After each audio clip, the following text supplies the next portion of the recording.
Yo and hello everybody, Mike here, baseball collector. I know, card prices probably have you down. And me too, not gonna lie. It's been tough. I've taken kind of a self-imposed hiatus because I think things are just a little crazy and I don't want to get caught up in all the crazy. And so I'm just chilling out for a little while in terms of the card purchases. But that doesn't mean you still can't have fun collecting. And so I'm going to talk about that here today and show you some things that I've been doing to occupy my hobby time. Now, first off, a couple things. Number one, I've been doing other kinds of videos. I did a video last night about that released last night about what happens if you die. Which I know isn't like the funnest topic in the world.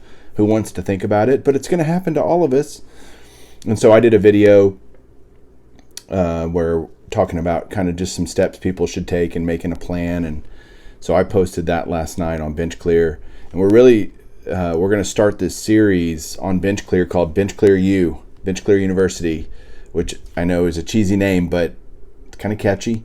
And what we're going to do is just a series of educational topics where every week or two we're going to add a new video to this playlist, because out there's all these educational things about the hobby scattered all over the web, all over YouTube.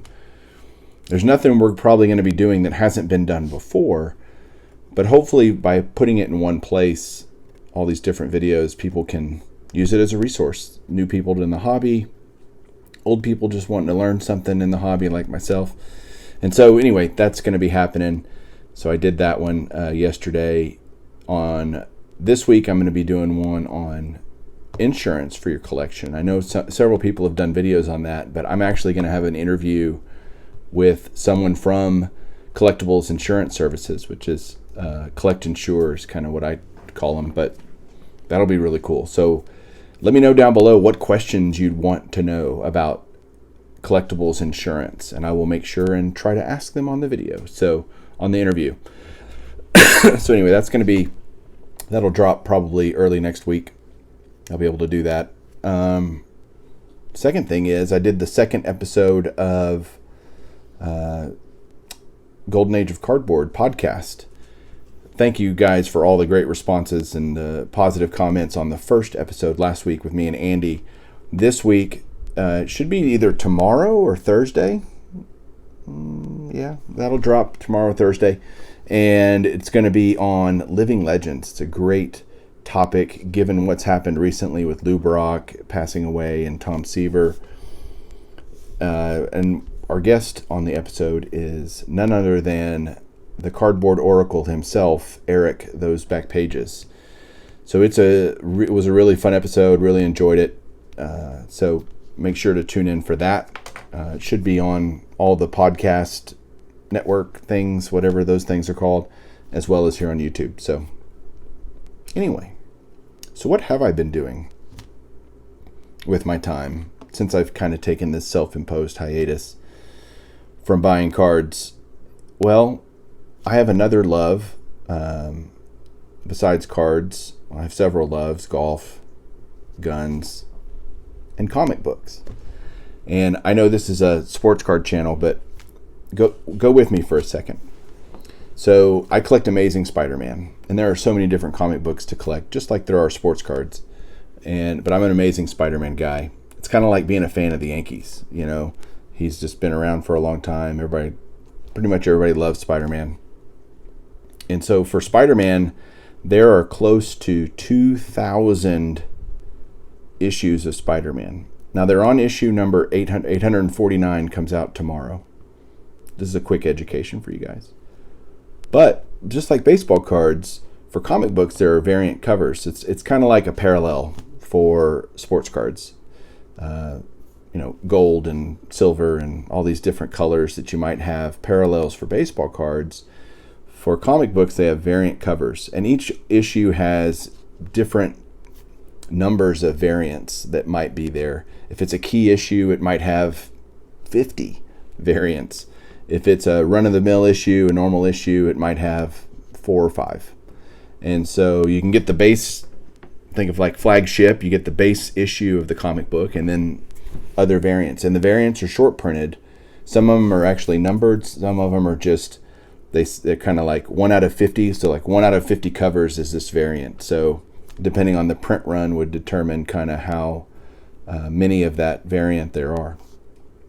And so obviously the scarcer the variant, the more expensive it is, just like on a baseball card.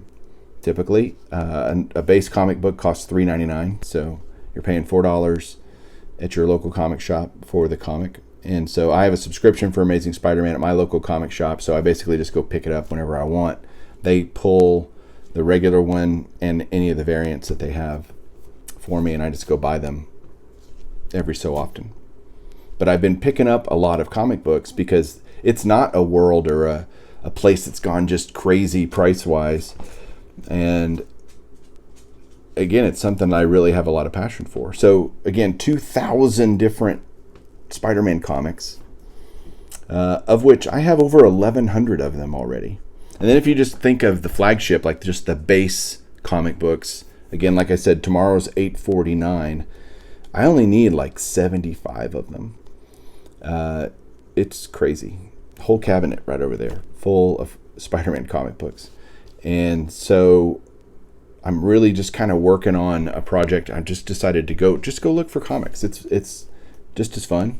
The hunt is really fun, right? When you're collecting anything, it's the hunt and trying to find a good deal and finding something you've been looking for a long time. That's really the thrill of it. And so I've been able to do that over the last few weeks and picking up a bunch of stuff. I'm trying to pick up one that I need. So basically all the ones I need are under 100 or just a few key issues after 100. The key issues after 100 are all several $100s a piece, up to $600-700 a piece, just for a base copy. And so those are going to wait a little while. So I've been trying to pick off some of the under 100, sub 100 issues that I need for good deals. And so I got a couple of those today, plus some other just the variants later on, more recent, we'll call them modern comics, can be really expensive or can be really cheap. And so I'm just kind of looking for those and trying to stay within a budget. So a couple issues ago was issue number 47. Also, so what they do now, I'll show you. So they have issue 47, but then you can see their LGY number 848. So what that means is legacy number. So they've gone to this legacy numbering where they reboot the series every so often whenever they have a new writer, a new artist, this kind of combinations, a new storyline. And so they'll reboot and have a new Amazing Spider-Man #1, which it's really not #1, but it is to them. But they finally got smart and put these legacy numberings on them, so you know this is really issue 848 in the entire Amazing Spider-Man run. So that's kind of cool. And what this is it's a cool little, what's called a connecting cover. And what it does is, I'll show you. So you got half of Green Goblin and Spider-Gwen right there. And then you put them together. Let's see if I can do this without, there you go. You can kind of see it. You got Green Goblin holding Amazing Spider-Man as well. So those just kind of connect together. So really cool. I got a variant of, this is number 10, but it's the most recent volume of Spider-Man, number 10 variant. Couple of number 3 variants right here. And again, it's just about different covers, kind of cool artists. And then I'm trying to get 2 a week that I didn't have at all, like that I didn't have that issue at all, beyond just the variants. And so I'm trying to do 2 a week, and I need 75. Actually, before all this, I've bought a few. I needed 80 or 79 or 80. And so I'm down to 75 that I need because I got 2 in today. And the first one is this beautiful number 70. Right there. Spider-Man Wanted. Look at that. And just like in cards, comics, condition is everything, right? And so I'm not looking to pick up, these beautiful mint copies because the price is insane. on those. So I'm trying to pick up just really nice examples. And so this one is there's no tears on the cover. It's just sharp. It's solid. And then I got this one here. Love this one. This is number 60. And you see the Kingpin there swinging Spider-Man around. So number 60. Pretty awesome. So last night I actually bought my earliest Spider-Man ever. And so that's coming. All right, let me talk a little bit more, not about comics. Enough in comics. We're going back to cards. So if you've stuck around this long, we're going to go back to cards. So the other day, since I'm not really buying anything on eBay because I think it's crazy, I just started doing some rummaging. And I was rummaging while I was on a chat with some friends. And I found all this amazing stuff. And they're like, what the heck, man? You just have all this stuff lying around? And I'm like, yeah, I guess so. So I was able to go through a few old boxes that I hadn't looked at in a long time. I found some really cool stuff. I found this Diamond Anniversary Ty Cobb. Just super cool. I love the short prints, where they use a veteran or Hall of Famer. I got this awesome Cognac Diamond Anniversary Sandy Koufax. These aren't numbered, but these are pretty hard to get. Shout out to Sean Tiford. He's a big Koufax guy. And then I found this beautiful Mickey Mantle Gold. This is from 2011. The glare's kind of bad, but such a cool card, such a great image of Mick. And this is, when Topps had him, and so he would be number 7 in the set all the time. Now they just don't do a number 7 in honor of Mickey Mantle. So very cool. And then I had a ton of 2011 update, so which I know this is where I rummaged the Mike Trout last year and took it to get graded at the National. And I thought I'd just go through them again because there's other rookies in 2011 update. It's an amazing set. So I found an Eric Hosmer. He's having a good year. I found a Charlie Blackmon. He's having a great year. Not necessarily recently, the last few weeks, but I found a couple of DJ LeMahieu's. So these are all I'm gonna send them in to get graded. And that's kind of what you do if prices are crazy. I got plenty of stuff to look through, and most of us probably do. So just go enjoy the stuff you have. There's a Freddy Freeman. That's not an update series, but I had that.